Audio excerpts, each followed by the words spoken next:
Continua il botta e risposta tra l'assessore del comune di Agrigento Nello Amel e l'amministratore delegato dell'Iseta Giancarlo Alongi. Tutto inizia ieri con l'attacco di Amel al lavoro svolto in città dagli operatori ecologici, servizio ritenuto inadeguato ed insufficiente, pronto se necessario a multare le ditte incaricate per le inadempienze degli operatori. Immediata la risposta di Alongi. I nostri lavoratori fanno il loro dovere ed il loro lavoro va rispettato, basta sparare sul mucchio e attaccare un'intera categoria. Il lavoro degli operatori ecologici di Agrigento è un lavoro faticoso che merita rispetto e collaborazione. E l'assessore all'ecologia Nello Amel respinge le accuse di Alongi e ricorda che più volte ha elogiato il lavoro degli operatori ecologici. Altra cosa sono i singoli episodi tra operatori ed utenti sui quali è necessario adottare provvedimenti di richiamo o sanzioni.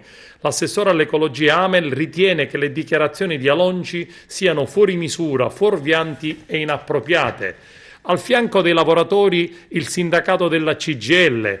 Cosa si pretende dai lavoratori? Scrive il segretario aziendale Iacono. Il comune di Agrigento ha operato una decurtazione degli addetti al servizio di almeno 50 unità.